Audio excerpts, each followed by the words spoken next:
को चलना है, ठीक है, क्योंकि ये जो वेक्टर्स की जो भी मैं लेक्चर्स बनाऊंगा वो मैक्सिमम बेसिकली वो जेई के स्टूडेंट्स के लिए होगा, ठीक है। और इस बार मैंने अपना एक नया टारगेट बनाया है कि जेई के स्टूडेंट्स को अभी से ही हम मेंस और एडवांस दोनों के लिए प्रिपेयर कराएंगे, बिकॉज आप दोगे 2022 में एग्जाम्स और हमारे पास कंप्लीटली 2 इयर्स है, तो हम वहां पर उस वे में जाएंगे। और मैं कुछ बुक आज इंट्रोड्यूस करूंगा, जो बुक्स को आप भी कोशिश करना आपके पास हो। नहीं तो बेसिकली क्या करेंगे, जैसे एच सी वर्मा का मैंने आपको पीडीएफ डाल रखा है, तो और भी जिस बुक्स की पीडीएफ आएगी मेरे पास या एक्सरसाइज के जो भी प्रिंट्स वगैरह होंगे वो मैं आपको आपके ग्रुप में शेयर करता रहूंगा, ठीक है। तो आज मैं कुछ चीजें तुमको बताऊंगा। जैसे देखो, मेरी बात को ध्यान से समझना, ठीक है, कि इसमें ये जो बुक है, ठीक है, ये देखो, ये डीसी पांडे की बुक है, ठीक है ना, मैकेनिक्स 1। इसके 6 वॉल्यूम आते हैं और ये देखो स्पेशली यहाँ पे लिखा हुआ है जेई मेंस और एडवांस के लिए, ठीक है। तो ये मेंस और एडवांस की बनाई गई बुक है, डीसी पांडे की बुक है। तो इस बुक को हम लेक्चर्स के साथ साथ एच सी वर्मा और डीसी पांडे पैरेलल चलेंगे इसको, कि जैसे जैसे टॉपिक वाइज हम लेक्चर एंड करते जाएंगे वैसे हम डीसी पांडे को और एच सी वर्मा को फॉलो करते जाएंगे। और इन दोनों के सारे सम्स जो भी इस बुक्स में हैं, एच सी वर्मा में और डीसी पांडे में, इसको हम लोग इक्विवेलेंट कंप्लीट करते रहेंगे, ठीक है। क्योंकि इसकी सॉल्यूशन और एच सी वर्मा के सॉल्यूशन हम लोग कहाँ, लेक्चर में ही करेंगे, ओके। इसके बाद मेरी बात सुनना, इस बुक के अलावा जब हम लोग एंड करेंगे एक्सरसाइज, ठीक है, जैसे मान लो हमने वेक्टर फिनिश किया, तो after the finish of the chapter of vector then हम क्या करेंगे कि चैप्टर फिनिश होने के बाद हम बीएम शर्मा, सिंगेस पब्लिकेशन की बीएम शर्मा की एडवांस की बुक आती है, ठीक है, जेई एडवांस की, इसके सारे MCQ, single choice, comprehension, integer, सारे क्वेश्चंस हम इसके लगाएंगे, ठीक है, ये खत्म करेंगे। और इसके साथ साथ बेसिकली क्या है कि ये जो बुक है, अगर तुमने बहुत अच्छा रिस्पॉन्स किया मेरे साथ, ठीक है, तो हम उसके बाद इस बुक को सॉल्व करेंगे, दैट इज एरोडोव, ठीक है। एरोडोव्स में क्या है कि वेक्टर जैसा कोई चैप्टर नहीं है बेटा, इसमें सिंपल जो फर्स्ट चैप्टर है वो काइनेमेटिक्स का चैप्टर है, ठीक है, क्लियर है। और इसमें देखो, इसमें जो फर्स्ट चैप्टर है यार, ये पूरी प्रॉब्लम्स की बुक है। इसमें देखो पहले चैप्टर्स में नाम ही लिखा है फिजिकल फंडामेंटल ऑफ मैकेनिक्स, मतलब मैकेनिक्स के लिए जो फिजिकल फंडामेंटल होते हैं, जो भी हमने बेसिक्स मैथ्स पढ़े हैं, या फिर कैलकुलस यूज ऑफ फिजिक्स क्या होता है, या फिर आप बात करो कि मिक्स ऑफ द वेक्टर में 1D 2D रिलेटिव वेलोसिटी, वो सारे जो टॉपिक्स हैं मैकेनिक्स 1 के वो सब इसमें आते हैं, ठीक है। और उसके बाद ये मतलब ये जो आपको टॉपिक जो दिख रहा है फिजिकल फंडामेंटल ऑफ मैकेनिक्स, इसके बाद इसमें सेकंड टॉपिक्स आता है न्यूटन्स लॉ। तो जब हम वेक्टर काइनेमेटिक्स 1, काइनेमेटिक्स 2, मतलब 1D and 2D relative velocities वगैरह सब फिनिश कर लेंगे, तो देन आफ्टर हम इसके सम्स को प्रैक्टिस करेंगे, ठीक है। उसके बाद हम क्या करेंगे, इसके सम्स को 1 to 1 प्रैक्टिस करेंगे, ठीक है। अब आपको बातें समझ में आ चुकी होगी कि हम जो फॉलो करने वाले हैं, हम यहाँ पर चैप्टर के साथ साथ हम जो मार्केट में जो सबसे ज्यादा सेलिंग बुक है और जो सबसे अच्छी किताबें हैं वो है आपका सिंगेज का बीएम शर्मा, ठीक है, H C Verma, DC Pande and Irodov. ये चारों बुक्स को मैंने इस बार प्लान किया कि हम पैरेलल ही काम करेंगे इसके साथ, बिकॉज लास्ट टाइम तक ऐसा होता था कि मैं एच सी वर्मा और डीसी पांडे तो लेक्चर्स में करता था, बट एरोडोव को मैं क्या करता था, आफ्टर मेंस में डिस्कस करता था। बट इस बार मैंने सोचा है कि नहीं, अभी से ही इसके लिए प्रिपेयर कराऊंगा, क्योंकि अभी जैसे लॉकडाउन का सिचुएशन चल रहा है, तो ऑब्वियसली लेक्चर्स देखने के बाद आप भी फ्री हो ना, आपको ट्यूशन आना है, क्लासेस में नहीं आना, तो ऑब्वियसली घर पे हो, तो जो भी हमारी लेक्चर सेंड होगी उसके बाद मैं तुमको नोटिफिकेशन करता चला जाऊंगा कि ये क्या है, ठीक है।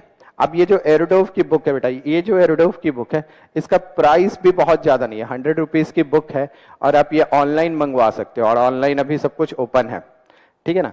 बाकी जो डीसी पांडे अगर किसी के पास है तो इजेट ओके, बहुत अच्छी बात है।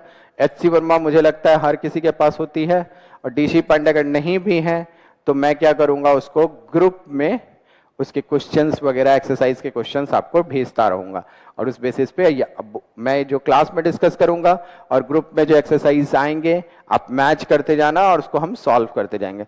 तो इस बार इस तरह से प्रिपेयर होना है कि हमें परेशान ना होना पड़े कि चलो जनवरी में मेंस आने वाला है, उसके बाद जब एडवांस जब हम मई में देंगे तो दिक्कत हो, ऐसा नहीं होगा। क्योंकि आपको ये पता है कि जेई का रूल्स होता है, जेई 2 बार मेंस लेता है, एक बार जनवरी में होती है, एक बार अप्रैल में होती है। तो मेरा इस बार टारगेट है कि मेरे जितने भी स्टूडेंट्स वो जनवरी में ही मेंस क्वालिफाई करें, और जब एडवांस हो मई में तो उसके लिए हमारे पास मिनिमम 4 मंथ्स सेफ रहे, ताकि हम और अच्छे से एडवांस की तैयारी कर सके। तो एकदम स्टेप वाइज चलना, और ऐसा नहीं कि सर लेक्चर 3 डिस्कस कर रहे हैं और आप लेक्चर 1 के सम्स डिस्कस कर रहे हो, ऐसा नहीं करोगे। एकदम मेरे साथ पैरेलल चलो। जिस दिन आपको लेक्चर रिकॉर्ड होती है, उसके बाद आपके पास अपलोड होके मिलती है, उसी दिन आप वो लेक्चर्स को फिनिश करो, लेक्चर्स को अच्छी तरह से समझो। देन आफ्टर जो भी उसमें डाउट हो तुरंत मुझे व्हाट्सअप करो, व्हाट्सअप करने के बाद मैं उसको आपको एक्सप्लेन कर दूंगा। अगर ऐसा फील हुआ मुझे कि नहीं ये नेक्स्ट लेक्चर्स में इसके डाउट्स को बता देना चाहिए, तो मैं रिकॉर्ड करके बता दूंगा, नहीं तो आपके व्हाट्सएप पे सॉल्यूशन भेज दूंगा। मगर एकदम मेरे पैरेलल चलो ना, मुझे आगे जाना है कि मैं बहुत आगे चल रहा हूं और आप बहुत पीछे टॉपिक में चल रहे हो, ऐसा नहीं करना। मैं आराम से ही कंप्लीट कराऊंगा, बट सारे बुक्स को प्रॉपर्ली कवर करता चला जाऊंगा, ठीक है ना। अभी मैंने तुमको एक बात बताई कि जो एरोडोव्स के सम्स होते हैं वो बेसिकली क्या होता है, कैलकुलस रिलेटेड सम्स होते हैं। मतलब एरोडोव जो है एक रशियन राइटर है, ठीक है, और वहां पे एरोडोव को आईआईटी बहुत फॉलो करता है। आईआईटी कभी भी इंडियन राइटर्स के बुक्स नहीं, एरोडोव को बहुत ज्यादा फॉलो करता है। उसी की स्टाइल्स के क्वेश्चंस वो एडवांस वगैरह में देते हैं, ठीक है। तो मैं तुमको अप्रोच बताऊंगा कि किस तरह से एरोडोव को अप्रोच करना है। जैसे हमने बेसिक्स मैथ्स पढ़ लिया, ठीक है, आज मैं तुमको 2-3 क्वेश्चंस ऐसे कराऊंगा फिजिक्स के, जो आपको रियलाइज हुआ कि अच्छा मैंने बेसिक मैथ्स पढ़ा है और मैं एरोडोव के क्वेश्चन सॉल्व कर सकता हूं। तो मैं 1-2 क्वेश्चन तुमको ऐसे बताऊंगा आज। देन आफ्टर फिर हम लोग वेक्टर स्टार्ट करेंगे, मतलब आज से वेक्टर स्टार्ट होगा। और ये वेक्टर पर्टिकुलर, मैं फिर से बोल रहा हूं, ये जेई के ही बच्चों के लिए बनाई गई वेक्टर है, ठीक है। बेसिक्स मैथ्स हम सबके लिए कंसीडर कर रहे थे, बट जो मेरे लेक्चर्स आपको मिलेंगे वो सिर्फ स्पेशली जेई मेंस और एडवांस के बच्चों के लिए होगा।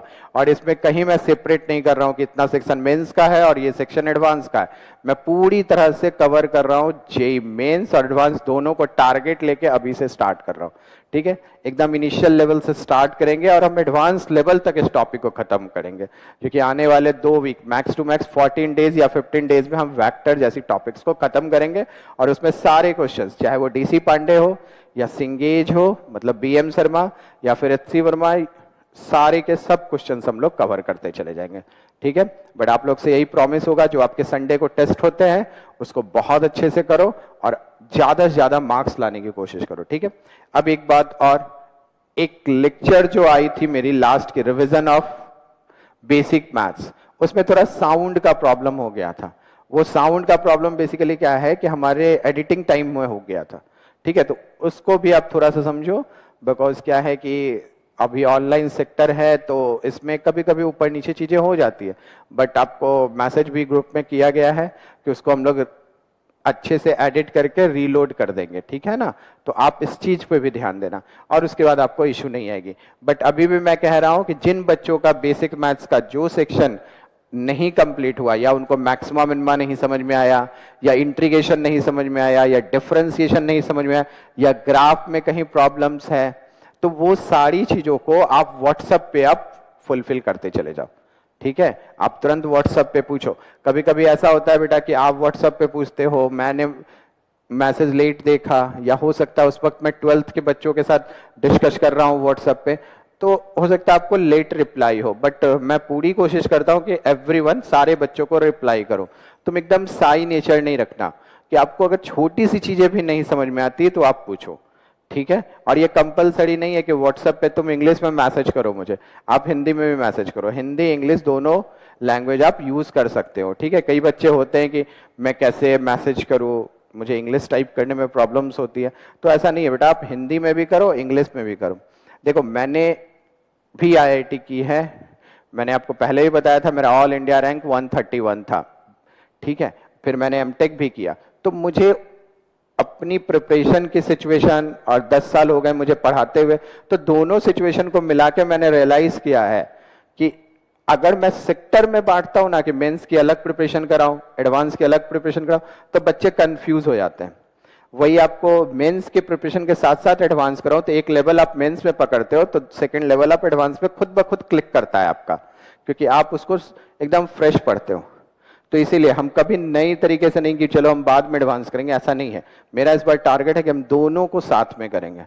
और तुम लोग से ये रिक्वेस्ट है कि ऑलवेज मेरे से कनेक्ट रहो, क्योंकि फिजिक्स ऐसा टॉपिक है या फिजिक्स ऐसा सब्जेक्ट है इसमें कि यहाँ अगर कनेक्शन ब्रेक होती है टीचर और स्टूडेंट्स की, तो वो टॉपिक समझ में नहीं आएगी। ये सब्जेक्ट बहुत ज्यादा अलग होता है, क्योंकि मैं तुमको एकदम इस सब्जेक्ट के बारे में पहले भी मैंने बताया है, अभी भी मैं बता रहा हूँ कि फिजिक्स जो मैथमेटिक्स को भी टच करता है और केमिस्ट्री को भी टच करता है।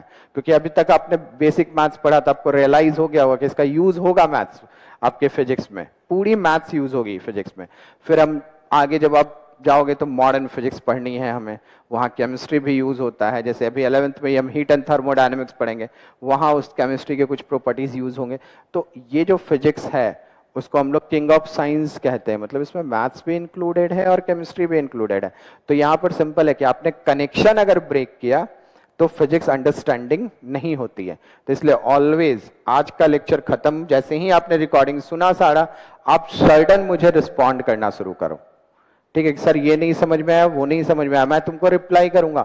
तो देन उस टॉपिक का उसी दिन फिनिश हो जाएगा, क्योंकि आप नेक्स्ट डे के लिए अगर उसको बचा के रखोगे तो वो प्रॉब्लम क्रिएट करता है। तो एकदम मेरे साथ चलो, मेरे पैरेलल चलो, और इस तरह से हम लोग देखना आने वाले 2-3 महीने में फिजिक्स में बहुत अच्छा करने वाले हैं, ठीक है? तो इस चीजों को बहुत अच्छे से समझो, क्योंकि मैंने हमेशा अपने बच्चों को कहा है कि ये दिमाग में नहीं रखो कि सर को फिजिक्स आता है, आप ऐसे बोलो कि हमें फिजिक्स आता है, मुझे भी आता है और आपको भी आता है, हमें इस लेवल पे जाना है।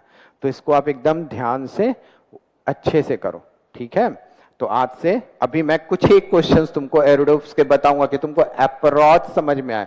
जहां पर तुमको बहुत लोग कहते हैं एरोडोव तो बहुत टफ बुक है, तो देखो तुमने अभी तक बेसिक मैथ्स पढ़ा है और मैं तुमको बताता हूँ, देखो कितना आसान हो जाता है अगर आपको मैथमेटिक्स बहुत अच्छी होती है तो एरोडोव को समझना, ठीक है? ज्यादा नहीं, 1-2 क्वेश्चंस मैं आपको रिवाइज कराता हूं। देखो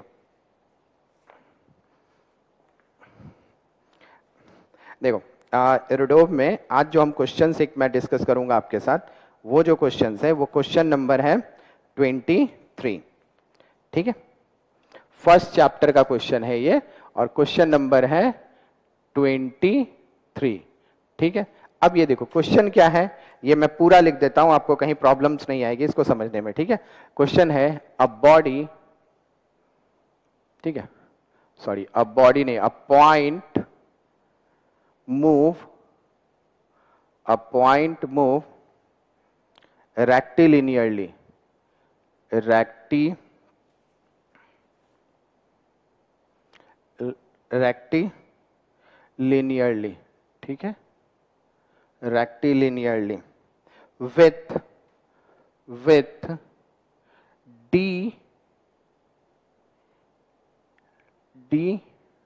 acceleration, ठीक है ना? with d acceleration whose modulus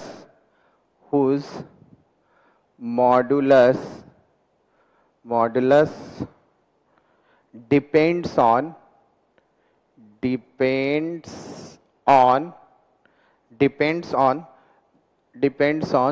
the velocity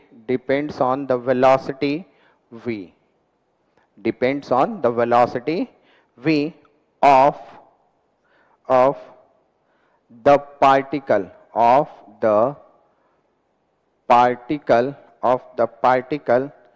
as w is equal to a root v, where a is a where a नहीं है बेटा, इसको अल्फा सपोज करो क्योंकि बाद में आप कंफ्यूज करोगे। तो w is equal to alpha root v where a is a positive constant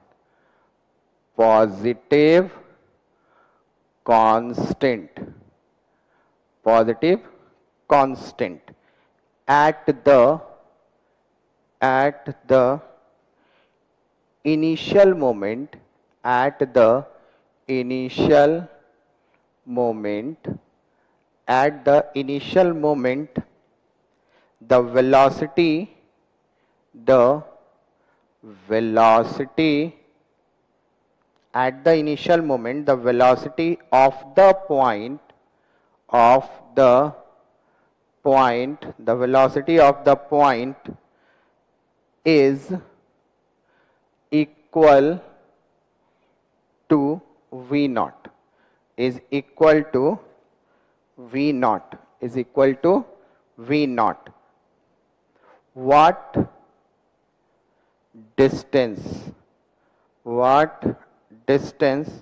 will it travel? What distance will it transverse? Sorry, क्या है ये? What distance it will transverse before stop? Before stop. When time will it take? When time it take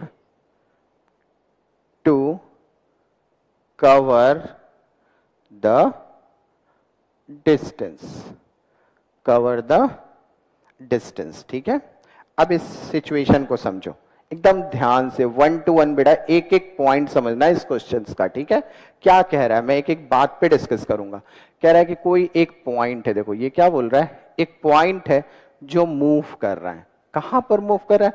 रेक्टिलिनियरली with D acceleration. ठीक है, rectilinear का मतलब क्या होता है? देखो एकदम वर्ड पे आओ.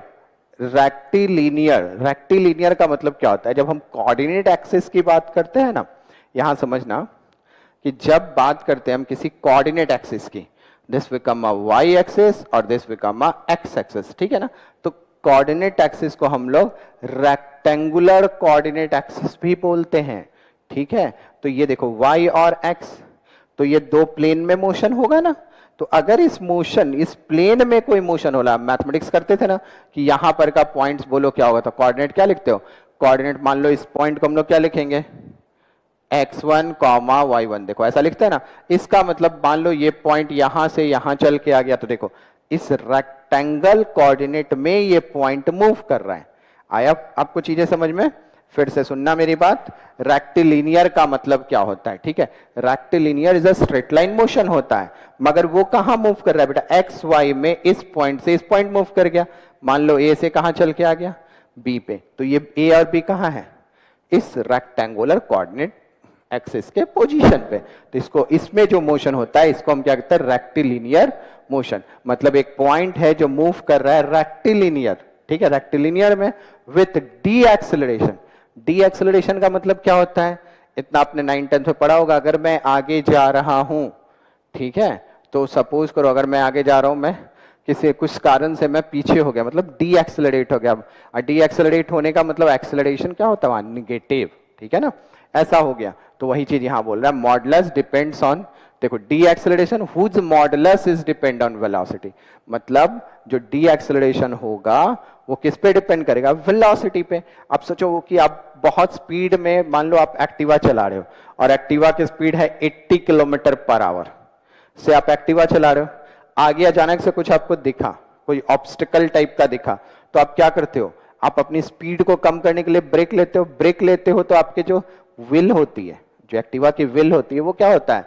जो आगे जा रही थी अब अचानक से क्या होता है? वो व्हील पीछे आने लगती है. ठीक है, और वहां पर वेलोसिटी क्या होती है? कम हो जाती है गाड़ी की, है ना. एक्टिवा की वेलोसिटी कम होती है और बॉडी डी एक्सेलरेट करता है. तो डी एक्सेलरेशन कहां पे डिपेंड किया?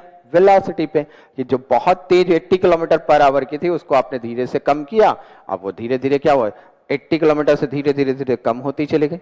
कम होके स्टॉप हो गया, तो रुक गया, तो वहां पे आपने ब्रेक लगाया इसलिए रुक गया. तो वेलोसिटी फाइनली क्या हो गई? 0. तो वही यहां पे कह रहा है डी एक्सेलरेशन जो है वो डिपेंड किस पे कर रहा है? वेलोसिटी पे. ठीक है, अब यहां पे of the particle as W is equal to alpha root v. उस डी एक्सेलरेशन को किससे डिनोट किया गया यहां पे? W से. ठीक है ना, वो डी एक्सेलरेशन को क्या बोला है? W, जो किसका फंक्शन है? अल्फा रूट वी का फंक्शन है. ठीक है ना, अल्फा रूट वी का फंक्शन. यहां अल्फा नहीं, ये क्या है? अल्फा यहां पे. ठीक है ना, तो यहां पे ये जो अल्फा है, मतलब मेरी वर्ड को समझना कि वो जो डी एक्सेलरेशन है W, वो डायरेक्टली प्रोपोर्शनल है किसके? रूट अंडर वी के.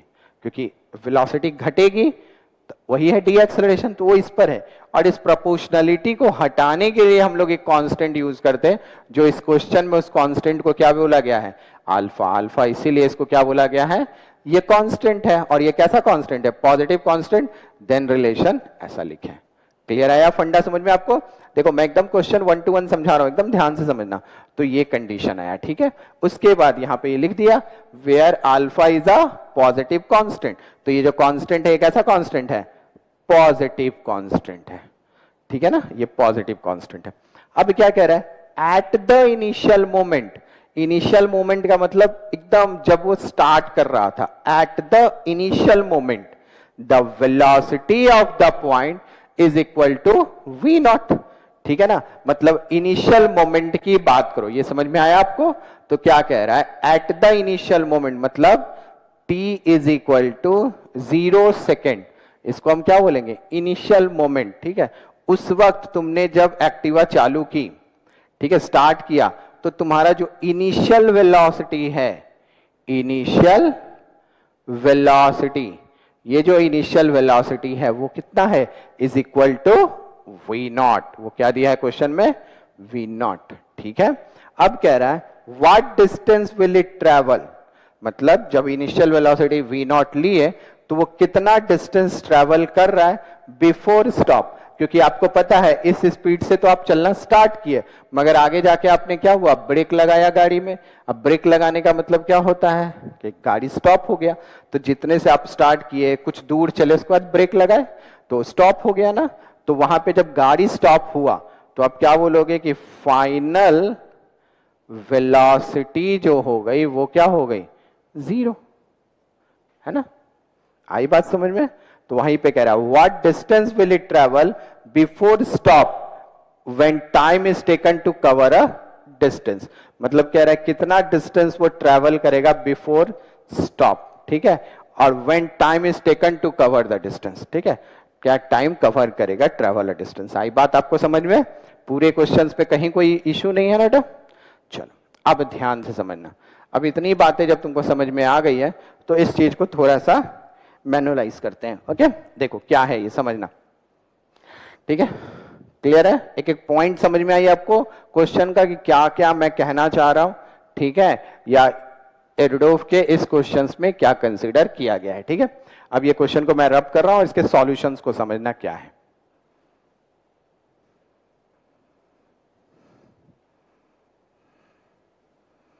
देखो हमें डिस्टेंस निकालना है ना। अब देखो डिस्टेंस हम कैसे निकालेंगे, इस चीज को समझो। देखो अब देखो मैं स्टेप बाय स्टेप लिखता हूं। देखो अकॉर्डिंग टू द क्वेश्चंस, ठीक है ना, according to given situation, given situation, ठीक है। अकॉर्डिंग टू गिवन सिचुएशन क्या क्या कह रहा है, देखो अकॉर्डिंग टू गिवन सिचुएशन मेरे पास इनिशियल वेलोसिटी, इनिशियल वेलोसिटी, ठीक है, इनिशियल वेलोसिटी कब, at t is equal to 0 second पे इनिशियल वेलोसिटी क्या दिया हुआ है, v नॉट, ठीक है। क्लियर?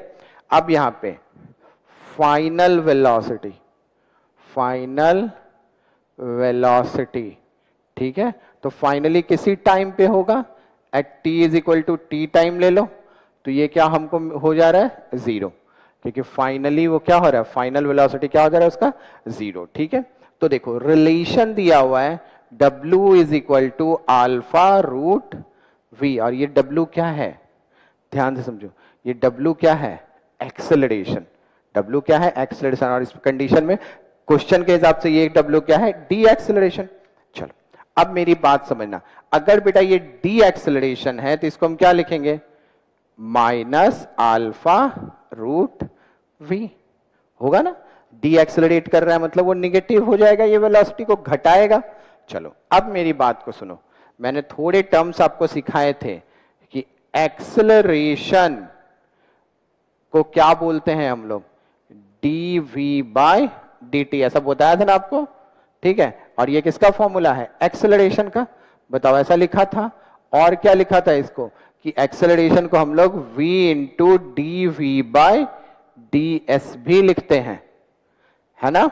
देखो एक्सेलरेशन क्या हो गया dv बाई डी टी, और याद करो मैंने एक छोटा सा डेफिनेशन बेसिक मैथ्स में पढ़ाते वक्त बताया था कि acceleration dv by D T मतलब the rate change of velocity is called acceleration.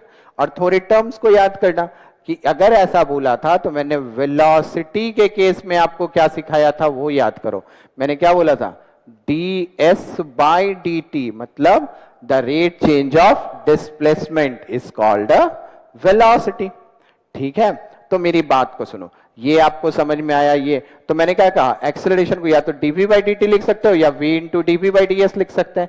अगर एक्सेलरेशन को इन टर्म ऑफ t हमें कंसीडर करना है तो हम dv बाई डी टी निकालते हैं। अगर एक्सेलरेशन को in term of displacement consider करना है या डिस्टेंस कंसीडर करना है तो ds लिखते हैं। अब तुम सोचोगे कि ये दोनों इक्वल सर कैसे है, तो मेरी बात को समझो कि अगर मैंने v की जगह क्या है ds बाई डी टी है ना, तो यहां लिख सकते हैं ना। तो देखो अगर मैंने v की जगह ds by D T put किया मल्टीप्लाई ये क्या दिया है dv बाय ds, तो देखो ds कैंसिल करोगे तो आप dv बाई डी टी ही आएगा ना। तो या तो एक्सेलरेशन को v into dv by ds लिख सकते हैं या dv बाई डी टी लिख सकते हैं, कहीं दिक्कत नहीं फंडे को समझने में। और हमें चाहिए क्या डिस्टेंस, कि स्टॉप होने से पहले वो कितना डिस्टेंस ट्रेवल कर रहा था। तो देखो अब यहां पे समझो, अगर मुझे डिस्टेंस चाहिए तो मैं इसको क्या बोलूंगा w को, डिस्टेंस के लिए हमें ये वाला टर्म्स यूज करना पड़ेगा ना कि ये, क्योंकि ये किसके टर्म में टाइम के टर्म्स में, और हमें चाहिए डिस्टेंस तो हमें कौन सा टर्म यूज करना है dv बाय ds।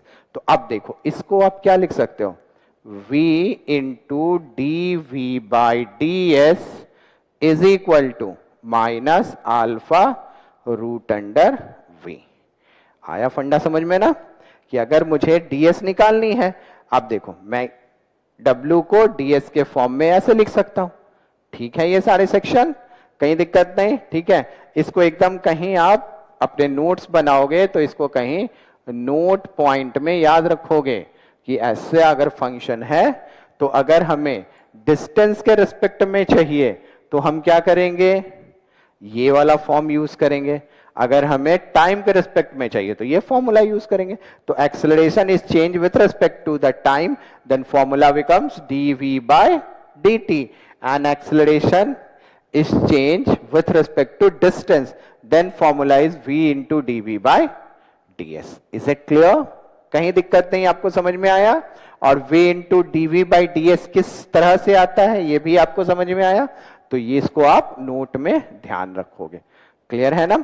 अब मेरी बात सुनो कि अगर मैंने इसको यहां लिखा है तो देखो एक जैसे फंक्शन को एक जगह पे कलेक्ट कर लो, जैसे ये v है, ये dv है और ये रूट v, इसको यहां पे लाके लिख दो और ds को इस तरफ कर दो, मतलब अल्फा इंटू ds।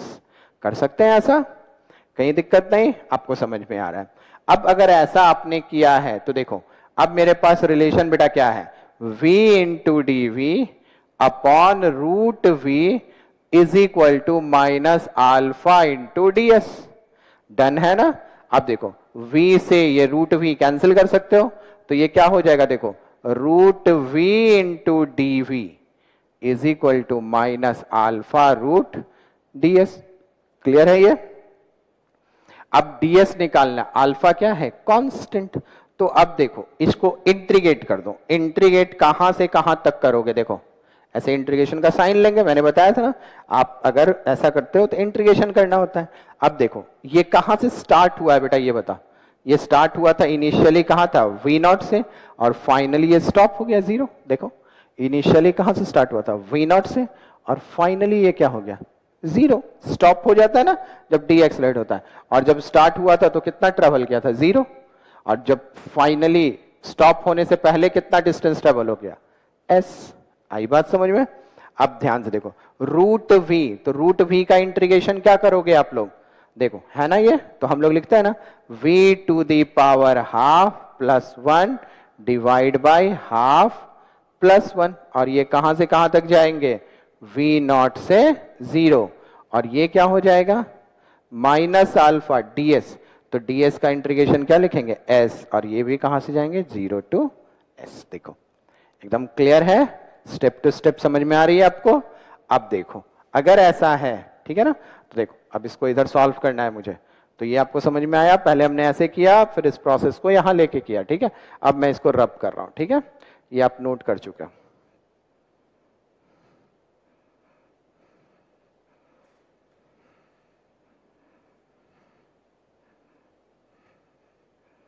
देखो अगर ये आ चुका है ऐसा, ठीक है, ये क्या था फाइनल वेलोसिटी। अब देखो ये जो आया इसको आप क्या लिखोगे, यहां पे देखो इसको हम लिखेंगे v टू दी पावर 3/2, और ये भी 3/2 होगा, इसको चेंज कर देंगे क्या हो जाएगा 2/3, बट लिमिट कहां है बेटा v नॉट से 0। डन है ना। यहां पे क्या लिखेंगे माइनस अल्फा, और देखो लिमिट डालो यहां पे upper limit minus lower limit, है ना एस, तो यहां अपर लिमिट क्या लिखेंगे एस, अब माइनस लोअर लिमिट क्या डालेंगे 0।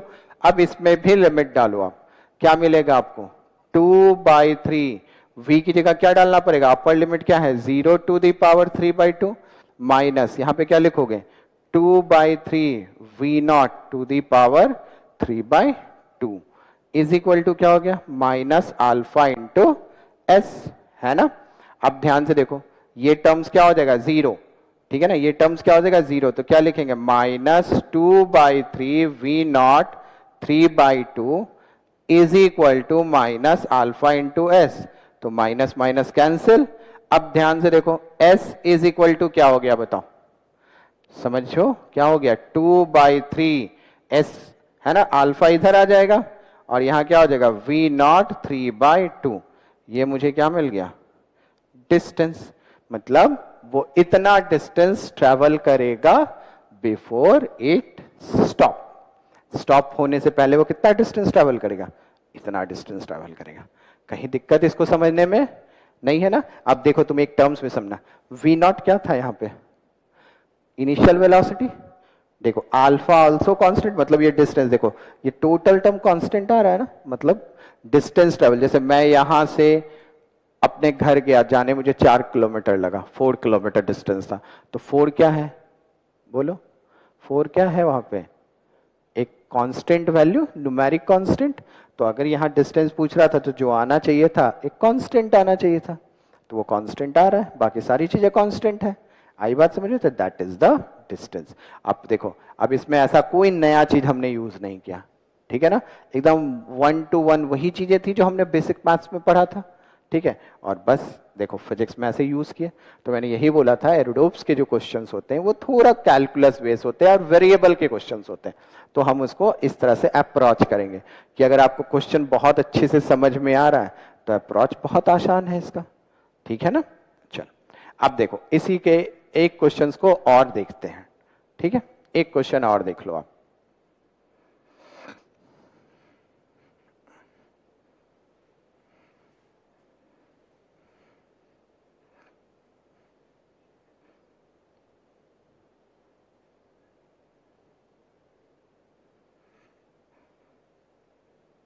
देखो अब जो नेक्स्ट क्वेश्चन है वो हम देखेंगे, क्वेश्चन नंबर 23 कर लिया, चलो पीछे चलते हैं क्वेश्चन नंबर 22 पे, ठीक है। ये क्वेश्चन देखो क्या है, क्लियर है, इसमें क्या पूछ रहा है आपसे, कह रहा है the velocity of a particle. अब क्वेश्चन आपको समझ में आएगा, the velocity of the particle, the velocity of the particle moving in the moving in the moving in the positive direction, moving in the positive direction, moving in the positive direction, ठीक है, of the x axis. देखो ये कह रहा है of the x axis, ठीक है, of the x axis, clear है ना, ये क्या बोल रहा है कहां घूम रहा है एक्स एक्सिस में, varies as v is equal to alpha root x, ठीक है, where a is where alpha is a positive constant. Alpha क्या है यहां, पॉजिटिव कांस्टेंट है, ठीक है। एज्यूमिंग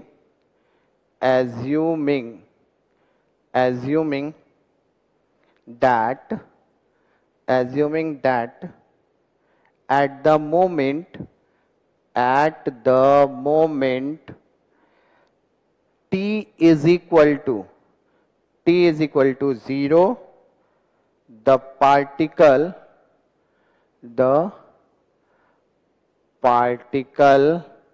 was located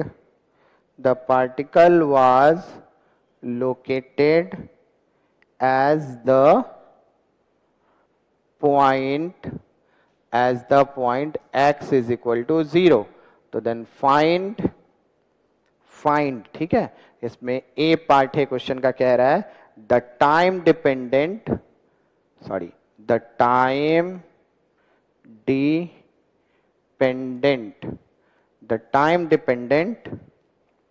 of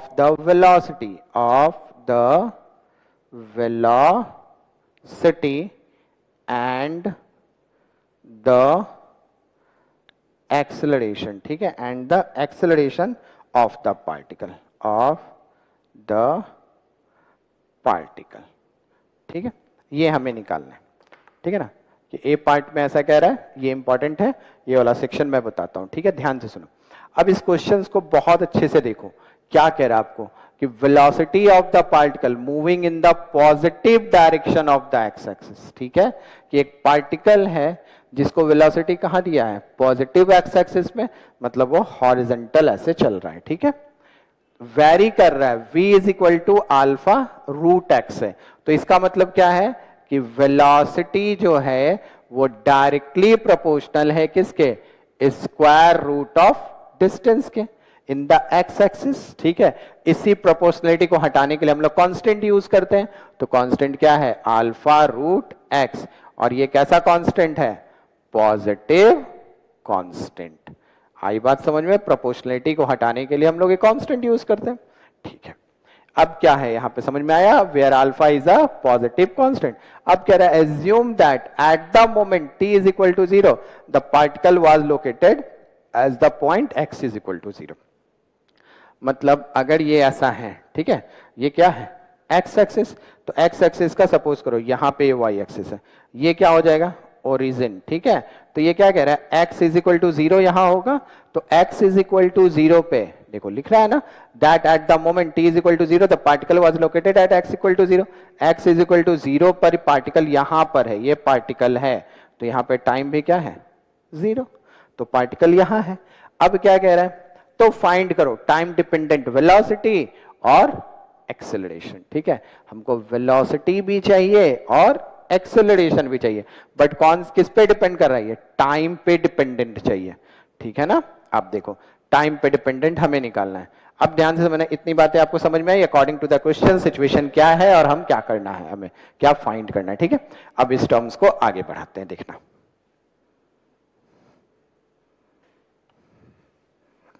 ठीक है। ये क्वेश्चंस आपने नोट कर लिया होगा अब तक, इसको मैं रब कर रहा हूं, ठीक है, हम आगे बढ़ते हैं, क्लियर है।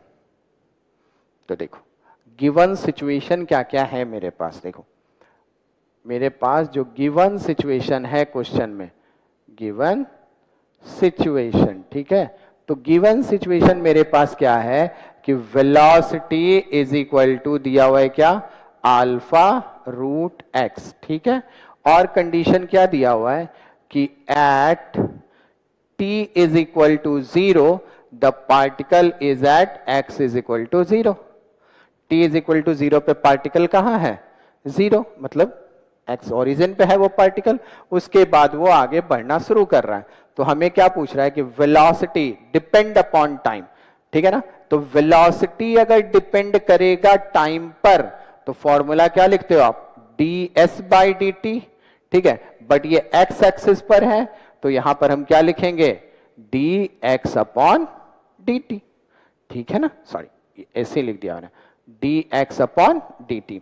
उसी तरह हमसे तो क्या पूछ रहा है, एक्सेलरेशन डिपेंड अपॉन टाइम, तो एक्सेलरेशन डिपेंडेंट क्या होता है, डीवी बाई डी टी, है ना। देखो एक्सेलरेशन टाइम पे डिपेंड कर रहा है, मतलब यही निकालना है हमको। पहला क्या निकालना है, वेलोसिटी, ये फाइंड करना है विथ रिस्पेक्ट टू टाइम, और ये फाइंड करना है विथ रिस्पेक्ट टू टाइम। तो तुमको समझ में आ गया एक्चुअल में ये है क्या, डिफरेंशिएशन, है ना। अब देखो यहां पे समझो कि अगर ये दिया हुआ है और यहां से, ठीक है, मुझे पहला क्या कंडीशन बेटा निकालना है, एक्सेलरेशन, और वेलोसिटी भी निकालने के लिए कह रहा है टाइम डिपेंडेंट, ठीक है। तो देखो मेरी बात समझो, अगर एक्सेलरेशन निकालना है तो मैं इसको अगर डिफरेंशिएट करूं, मतलब इसको क्या लिखेंगे, dv बाई dt निकालनी है मेरे को, है ना, ठीक है ना। तो देखो कैसे डिफरेंशिएट करते हैं, वेलोसिटी को with respect to time differentiate करना है, मगर वेलोसिटी किसके रिस्पेक्ट में चेंज कर रहा है, x के रिस्पेक्ट में, मतलब x को भी with respect to time differentiate करना पड़ेगा। आ रही है, तो कैसे करते हैं, देखो हमने वेलोसिटी को with respect to time differentiate किया, फिर लिखा अल्फा, फिर रूट एक्स, ये जो है ना इसको क्या किया हमने, इसको भी डिफरेंशिएट किया, ठीक है। इसको कैसे डिफरेंशिएट किया, dx into D x upon D T. आया फंडा समझ में ना आपको, कि इसको आप क्या करोगे, dx बाई डी टी ऐसे करेंगे ना, तो इस x को भी क्या करेंगे, with respect to time differentiate करेंगे। अब ये क्या हो जाएगा, देखो dv by D t is equal to, अब देखो रूट एक्स का डिफरेंशिएशन आपको पता है क्या होता है, 1 अपॉन 2 रूट एक्स, है ना। और यहां पे बेटा क्या है, अल्फा, ये है ना अल्फा, तो इसको अल्फा यहां लिख दूं, क्लियर है। अब देखो dx बाई डी टी, ये क्या लिखा है आपके पास, dx बाई डी टी, और dx बाई डी टी किसके बराबर है, वेलोसिटी के। तो dx बाई डी टी की जगह क्या लिख सकते हैं, वेलोसिटी। अब देखो dv बाई डी टी क्या हो गया, acceleration is equal to alpha, और ये सॉरी ये रूट एक्स है ना, रूट एक्स, तो अल्फा 2 रूट एक्स, और वेलोसिटी की जगह क्या लिख सकते हो, अल्फा रूट एक्स। तो ये रूट एक्स कैंसिल हो गया, और आपको एक्सेलरेशन क्या मिल गया, अल्फा स्क्वायर बाय 2। एक्सेलरेशन क्या मिल गया हमको, देखो एक्सेलरेशन की वैल्यू कितनी आ गई, अल्फा स्क्वायर बाय 2। अब ध्यान से समझो, ये चीजें तुम लोगों ने 9th-10th में पढ़ी होगी कि जब भी हॉरिजेंटल मोशन होता था ना, तो हम लोग क्या लेते थे, एक्सेलरेशन कांस्टेंट, और जब वर्टिकल मोशन होता है, और जब वर्टिकल मोशन होता है तो हम लोग क्या लेते थे, देखो हॉरिजेंटल मोशन होता है तो क्या लेते थे, एक्सेलरेशन में एक्सेलरेशन कांस्टेंट कहते थे, यूनिफॉर्म एक्सेलरेशन में formula s is equal to u t plus half a t square. तो यहां देखो एक्सेलरेशन क्या आ गया, कांस्टेंट। अब यूनिफॉर्म मोशन के लिए तुमको वेलोसिटी निकालनी है, तो देखो जो वेलोसिटी इज इक्वल टू, तुमने एक फॉर्मूला पढ़ा है, ठीक है ना, क्लियर है ना। अब वेलोसिटी निकाली, तो वेलोसिटी के लिए आपने क्या क्या फॉर्मूला पढ़ा है, एक फॉर्मूला पढ़ा है ना, u प्लस ए टी, ये पढ़ा है ना आपने, ठीक है, v is equal to u plus a t, ठीक है। तो देखो initially obviously t is equal to 0 पे x इज इक्वल टू 0 है, तो t इज इक्वल टू 0, तो x की वैल्यू क्या हो जाएगी 0, तो वेलोसिटी क्या हो जाएगा 0, तो इनिशियल वेलोसिटी तो 0 है। और यहां से देखो एक्सेलरेशन कितना आई तुम्हारे पास, अल्फा स्क्वायर बाय 2, है ना, अल्फा स्क्वायर बाय 2 इंटू क्या लिख दूं, t, है ना, alpha square by 2 into T, ऐसे लिख सकते हैं। आया फंडा समझ में। या फिर देखो अगर तुमको कहीं यहां पे कंफ्यूजन है तो तुम देखो इसको ऐसे कर सकते हो, मैं तुमको एक सिंपल तरीका बताता हूं, थोड़ा मैथमेटिक्स रूल पे चलो।